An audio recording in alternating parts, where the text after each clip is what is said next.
2001 April 17 Hawaii ജ്ഞാനദളം 302 ആത്മവിശ്വാസവും ഉത്കർഷേച്ഛയും.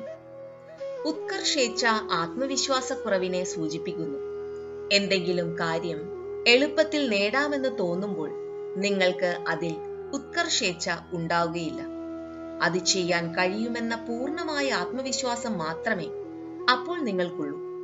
നിങ്ങളുടെ ഉത്കർഷേച്ഛ വെല്ലുവിളിയെയും ഉറപ്പില്ലായ്മയെയും സൂചിപ്പിക്കുന്നു. ഇത് ആത്മവിശ്വാസത്തിന് വിരുദ്ധമാണ്. അതുകൊണ്ട് പൂർണ്ണമായ ആത്മവിശ്വാസമുള്ളവർക്ക് ഉത്കർഷേച്ഛ ഉണ്ടാവുകയില്ല. അതേസമയം പൂർണ്ണമായും ആത്മവിശ്വാസമില്ലാത്തയാൾക്ക് ഉത്കർഷേച്ഛ ഉണ്ടാകുകയും സാധ്യമല്ല.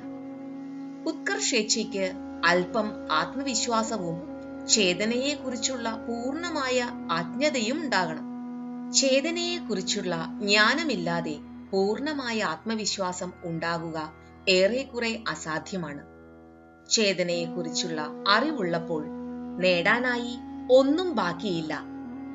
കാരണം സൃഷ്ടി മുഴുവൻ ചേതനയുടെ വെറും ലീലയും പ്രകടനവും മാത്രമാണ്. ഉത്കർഷേച്ഛ ഉണ്ടാകുന്നതിൽ ആളുകൾ അഭിമാനം കൊള്ളുന്നു. ജ്ഞാനി ഇതുകണ്ട് പുഞ്ചിരിക്കുകയേയുള്ളൂ.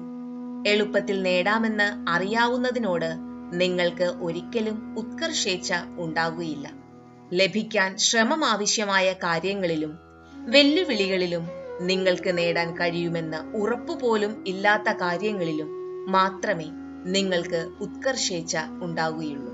മാത്രമല്ല, ഉത്കർഷേച്ഛ ഇക്ഷണത്തിന്റെ ആനന്ദം ഇല്ലാതാക്കുന്നു. ആത്മജ്ഞാനമുള്ളപ്പോൾ നിങ്ങൾക്ക് ഒന്നും വെല്ലുവിളിയല്ല, ഒന്നിനും പ്രയത്നിക്കേണ്ട ആവശ്യവുമില്ല. നിങ്ങളുടെ സങ്കല്പങ്ങൾ ഉയരുന്നതിനു മുമ്പ് തന്നെ അവ പൂർത്തീകരിച്ചു തരാൻ പ്രകൃതി തയ്യാറാണ്. അങ്ങനെ ആഗ്രഹം ഉയരാനുള്ള അവസരം പോലും പ്രകൃതി നിങ്ങൾക്ക് തരികയില്ല.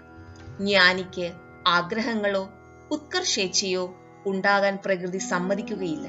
മാത്രമല്ല, അജ്ഞാനിയുടെ ആഗ്രഹങ്ങൾ എല്ലായ്പ്പോഴും സഫലീകരിക്കാനും അവയെ ഉപേക്ഷിക്കാനും പ്രകൃതി അനുവദിക്കുകയില്ല. ഇനിയും ഉത്കർഷേച്ഛ ഉള്ളവരാകണമെന്നാണോ അതോ ഉത്കർഷേച്ഛ ഉപേക്ഷിക്കണമെന്നാണോ നിങ്ങളുടെ ഒരേയൊരു ഉത്കർഷേച്ഛ? ജയ് ഗുരുദേവ്.